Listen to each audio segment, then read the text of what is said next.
ओम शांति। गुरुदासपुर से ब्रह्मा कुमारी सुमन बहन जी मम्मा के साथ का अनुभव इस तरह सुनाती हैं। दिव्य दृष्टि विधात्री मातेश्वरी।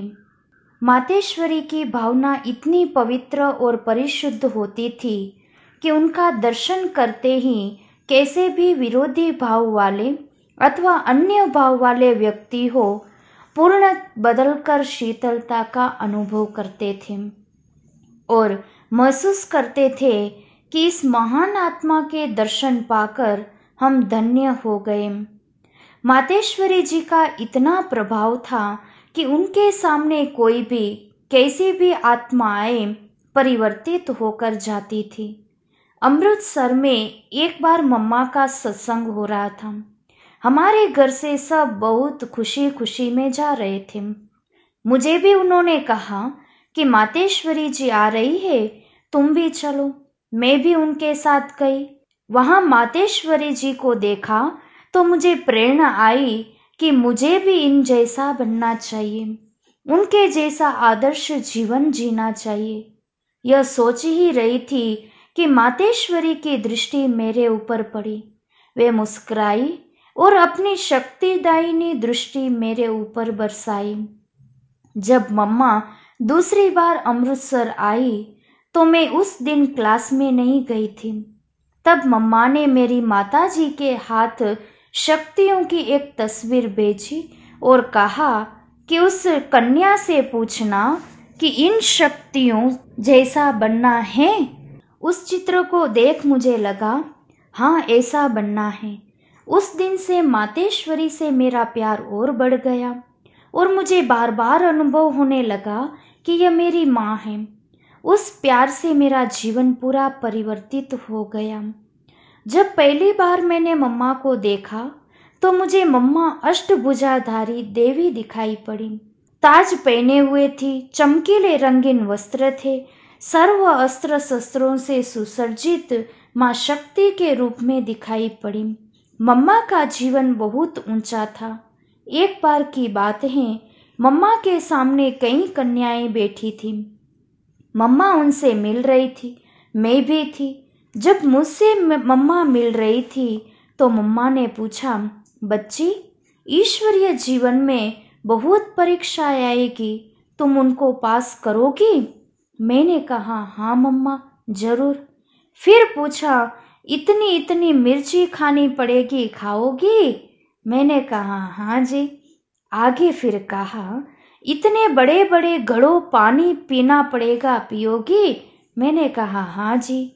पुनः पूछा, इस संसार में चलना है तो बहुत सी परीक्षाएं देनी पड़ेगी, देंगी? मैंने कहा, हाँ मम्मा जरूर दूंगी। इस प्रकार चलते चलते हमारे पास कोई परीक्षा आती भी है तो हमें मम्मा से किया हुआ हमारा वायदा याद आता है। इससे मन में और ताकत आती है और हमें इस परीक्षा में पास होने का साहस आ जाता है। तत्पश्चात करनाल की ब्रह्मा कुमारी कमला बहन मम्मा के साथ का अपना अनुभव सुनाती हैं। भव भयहारिणी शक्ति माँ। मम्मा के अंदर निर्भयता का संस्कार बहुत प्रबल था।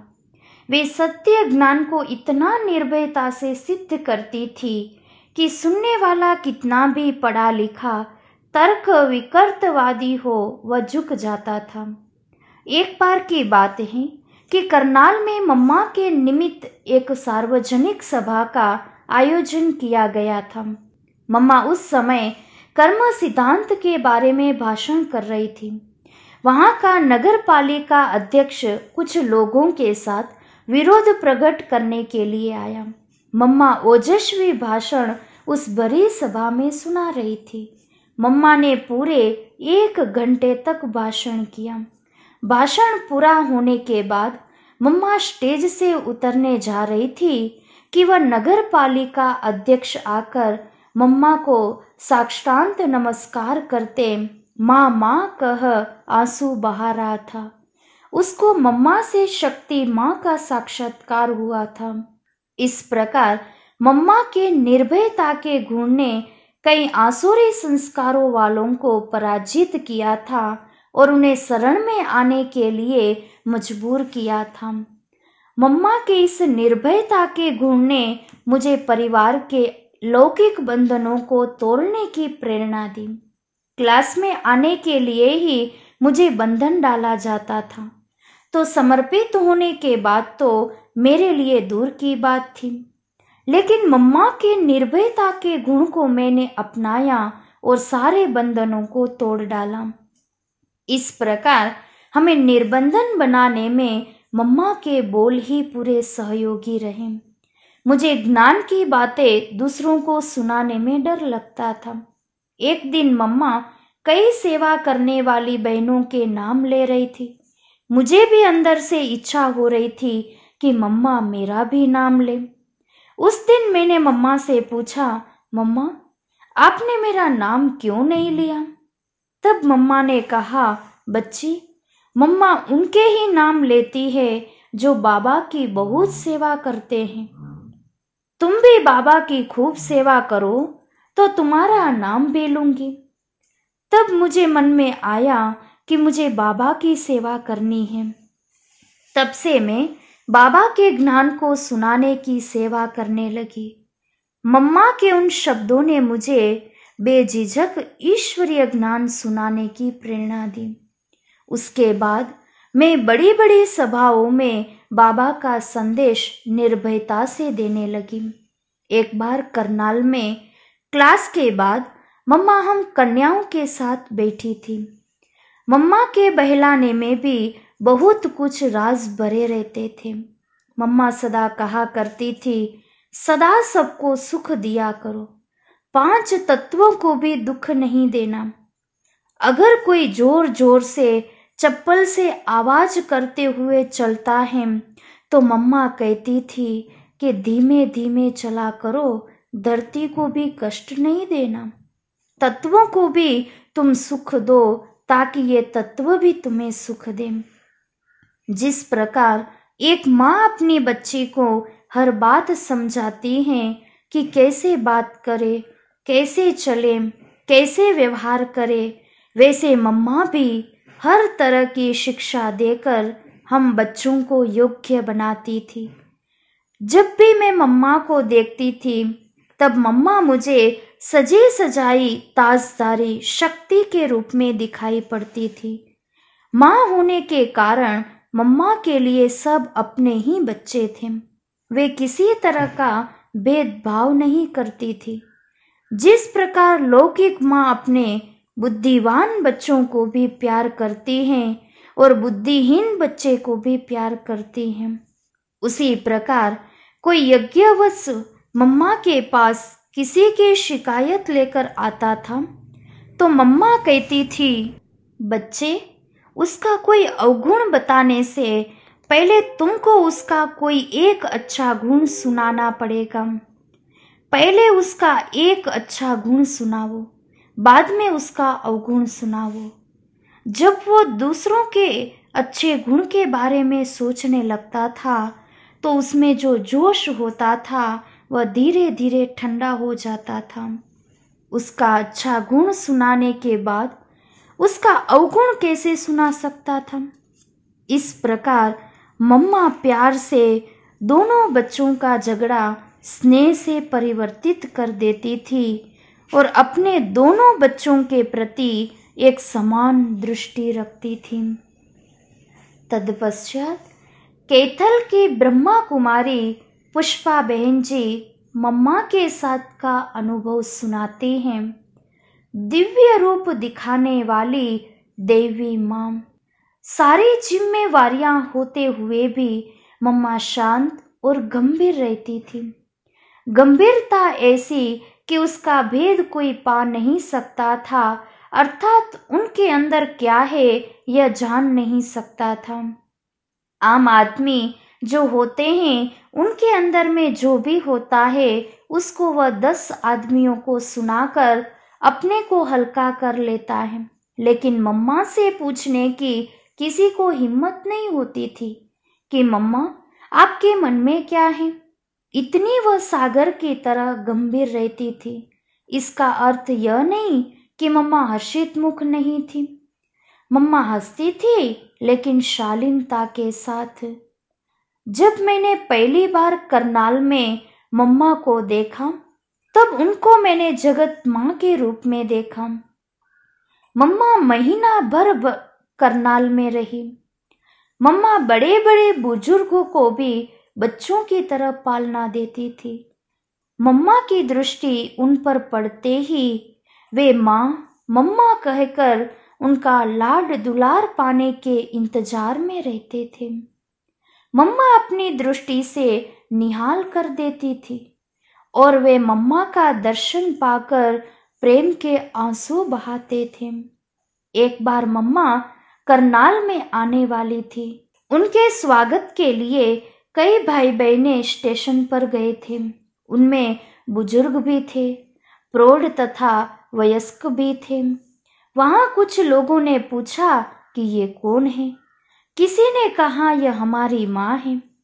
लोगों को आश्चर्य हुआ कि यह तो उम्र में छोटी लगती है, और जो बुढ़े बुढ़े हैं वो भी कहते हैं कि यह हमारी माँ है। फिर मम्मा वापस आबू आ रही थी तो स्टेशन पर सबको दृष्टि दे रही थी। उतने में स्टेशन मास्टर ने आकर पूछा कि ये कौन है। उसको कहा गया ये हमारी माँ है। उसने भी आश्चर्यचकित होकर मम्मा को देखा और मम्मा ने भी उसको देखा। मम्मा की दृष्टि पड़ते ही वह मम्मा के चरणों में गिर पड़ा और वह माँ माँ कहने लगा। इस प्रकार अनेक भक्तों को भी आभास होता था कि मम्मा एक देवी शक्ति है, देवी माँ है। मैं बहुत बांधेली थी। एक बार मैं छिपकर मम्मा से मिलने गई। मैंने मम्मा से कहा, मम्मा मेरे बहुत कड़े बंधन हैं, क्या करूं? तब मम्मा ने कहा, ईश्वरीय सेवा एक ऐसा मधुर और श्रेष्ठ बंधन है जो सर्वस्थूल बंधनों को काटकर फेंक देता है। इस प्रकार मम्मा ने मेरी ईश्वरीय सेवा में रुचि बढ़ाई और सर्व बंधनों से मुक्त कर ईश्वरीय सेवा के लिए समर्पित होने का भाग्य भी बनाया। एक बार मैंने मम्मा से कहा, मम्मा मैं आपके ऊपर बलि चढ़ती हूँ। मम्मा ने कहा, मेरे पर नहीं, शिव बाबा पर बलि चढ़ो। मैंने कहा, बाबा तो सामने है नहीं, सामने तो आप हैं, इसलिए आप पर बलि चढ़ती हूँ। मम्मा ने कहा, देखो बच्ची, बलि चढ़ना आसान नहीं। सारे लोग देख रहे हैं, दुनिया भी देख रही है। मैंने कहा, मम्मा मैं तो पहले ही आप पर बलि चढ़ी हुई हूँ। मम्मा ने कहा, बलि पूरा चढ़ना पड़ेगा। मैंने कहा, हाँ मम्मा। उसी समय मम्मा ने मेरे सिर पर हाथ रखा और कहा, तुम अभी शिव पर बलि चढ़ गई हो। मम्मा ने बलि अपने ऊपर नहीं चढ़ने दिया, कहा, तुम शिव पर बलि चढ़ी हो। इस तरह मम्मा हमेशा एक बाबा की तरफ ही इशारा करती थी और कहती थी कि उसी एक का अनुसरण करो और उसी को याद करो। बाबा की हर बात पर मम्मा सदा हाँ जी करके चलती थी। मम्मा ने साकार बाबा में सदा निराकार बाबा को देखा। उनकी किसी भी बात को कभी हल्के रूप से न देखा न लिया। सदा ऑलमाइटी आज्ञा समझकर चली और दूसरों को भी यही सिखाती रही। बाबा मम्मा को बेटी के रूप में देखते थे तो माँ के रूप में भी देखते थे। बाबा ने उनको हमेशा यज्ञ माता का ही सम्मान दिया। कभी बाबा मम्मा को कहते थे, मम्मा आप तो यज्ञ माता हैं, जगत माता हैं, बच्चों को याद प्यार दो। तो मम्मा बाबा के कहने अनुसार याद प्यार देती थी। इस प्रकार बाबा भी मम्मा को बहुत इज्जत देते थे और वैसे व्यवहार भी करते थे। इस प्रकार बाबा मम्मा को बेटी के रूप से आज्ञा भी करते थे और यज्ञ माता के रूप से अथाह सम्मान भी देते थे। कचहरी में मम्मा गलती किए हुए व्यक्ति को सजा नहीं देती थी अथवा डांटती नहीं थी, परंतु यह जरूर कहती थी, आगे के लिए ध्यान रखो और दोबारा गलती होने नहीं देना, अच्छा कर्म करो। मम्मा यहाँ तक कोशिश करती थी कि इनकी बात यहाँ तक ही रह जाए और बाबा तक भी न जाए।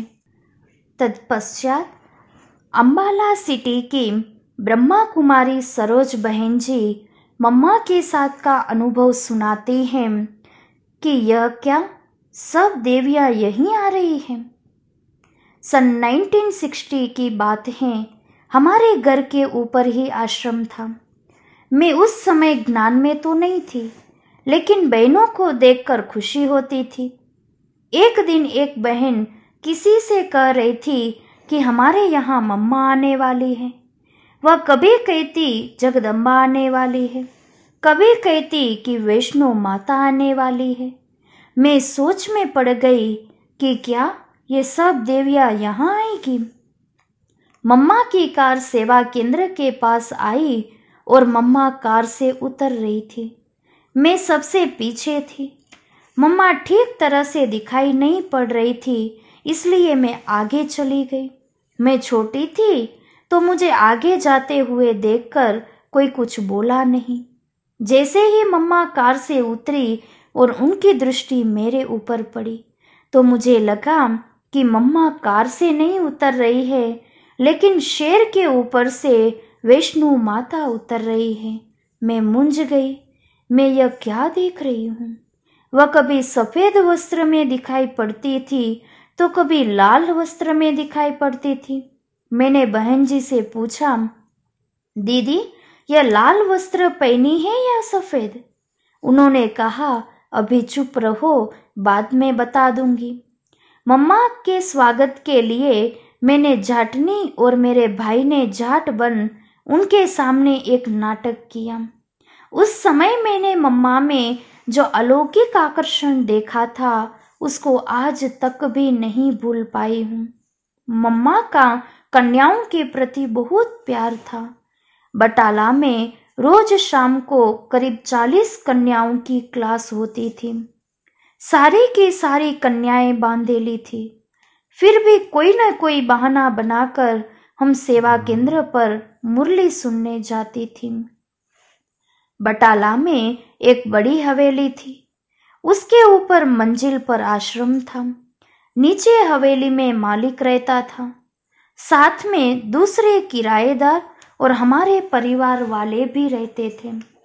बहन जी ने मुझे बहुत बार कहा था कि तुम एक बार उस मकान मालिक को आश्रम पर ले आओ, वह तुम्हारी बात सुनेगा।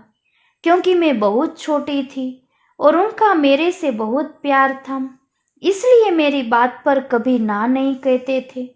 उस समय मम्मा बटाला में आई हुई थी। मैं सुबह सुबह मकान मालिक का दरवाजा खटखटाने लगी। उन्होंने दरवाजा खोला तो मैंने कहा, अंकल आज आपको ऊपर आश्रम में चलना ही है। उन्होंने कहा, मैं तो शराब बगैर एक सेकंड भी नहीं रह सकता। ऐसी स्थिति में तुम मुझे उन देवियों के पास जाने के लिए बोल रही हो? यह नहीं हो सकता। मैं भी बहुत हठी थी। वह बैठ गई। मैंने कहा, जब तक आप नहीं चलोगे मैं यहाँ से नहीं हटूंगी। आज आप स्नान करके आओ, मुझे आपको लेकर जाना ही है। स्नान करके बाहर आते ही मैंने उनके दोनों हाथ पकड़ लिए, बोतल छूने तक नहीं दी और कहा कि अभी आपको चलना ही है। वे मजबूर होकर मेरे साथ चल पड़े। उस समय वहां मम्मा की क्लास चल रही थी। जैसे ही हम दरवाजे के पास पहुंचे और अंदर का दृश्य देखा तो उनके मुंह से निकला, यह तो वैष्णो माता का दरबार है। ऐसे कहते मेरा हाथ छोड़कर अपने आप अंदर चले गए। सीधा मम्मा के पास जाकर उनके चरण पकड़ लिए। तब मम्मा ने कहा, अच्छा बच्चे आ गए, आओ, ठीक है ना? उन्होंने कहा, जी माँ, ठीक है। उस दिन से आज तक उन्होंने शराब छुई तक नहीं। पहले वह सुबह, दोपहर, शाम, रात्रि चारों प्रहर शराब पीता ही रहता था। आज वह पक्का वैष्णव बन जी रहा है। इस प्रकार मम्मा में इतनी अलौकिक शक्ति थी कि चाहे कोई भी बच्चा हो, जवान हो, बुढ़ा हो, वह चुंबक की तरह, सुई की तरह खींचा आता था और अपने में बसे हुए असुर तत्व को त्याग देता था। आम तौर पर मम्मा सुबह 3:30 बजे तक तैयार होकर कमरे से बाहर आ जाती थी। एक दिन करीब 3:15 बजे ही तैयार होकर बाहर आ गई। तब जमुना दादी ने उनसे पूछा, मम्मा, अभी तो समय हुआ ही नहीं, आप जल्दी क्यों बाहर आ गई? मम्मा ने कहा, आज एक भक्त मेरे से मिलने आने वाला है, इसलिए मुझे जाने दो। मम्मा अभी पर्दे के अंदर ही थी। इतने में एक भाई अमृतसर से वहां आ गया। वह अपनी कार से उतरा और तीसरी मंजिल पर दौड़कर चढ़ रहा था, क्योंकि मम्मा तीसरी मंजिल पर थी। वह गीत गा रहा था, माँ तेरे दर पर खड़ा हूँ, जय अम्बे जगदम्बे, काली खप्पर वाली। मम्मा ने खड़े होकर उसको दर्शन दिया और कहा, बच्चे, तुम भक्त बन के गीत ही गाते रहेंगे या बच्चे बनकर माँ से कुछ पाओगे? माँ ने तो अपने बच्चे को पा लिया, तुम माँ को पाओगे? वह माँ माँ कहते मम्मा के चरणों में गिर पड़ा और आंसू बहाता रहा। फिर मम्मा ने उसको क्लास में बिठाया, ज्ञान समझाया, प्रसाद खिलाया। इस प्रकार मातेश्वरी जी भक्तों को भी संतुष्ट करती थी और उनके आगमन का आभास पहले ही कर लेती थी। मम्मा बच्चों की एवं भक्तों की आश पूर्ण करने वाली कल्पतरु थी। ऐसी थी माँ जगदम्बा सरस्वती। अच्छा, ओम शांति।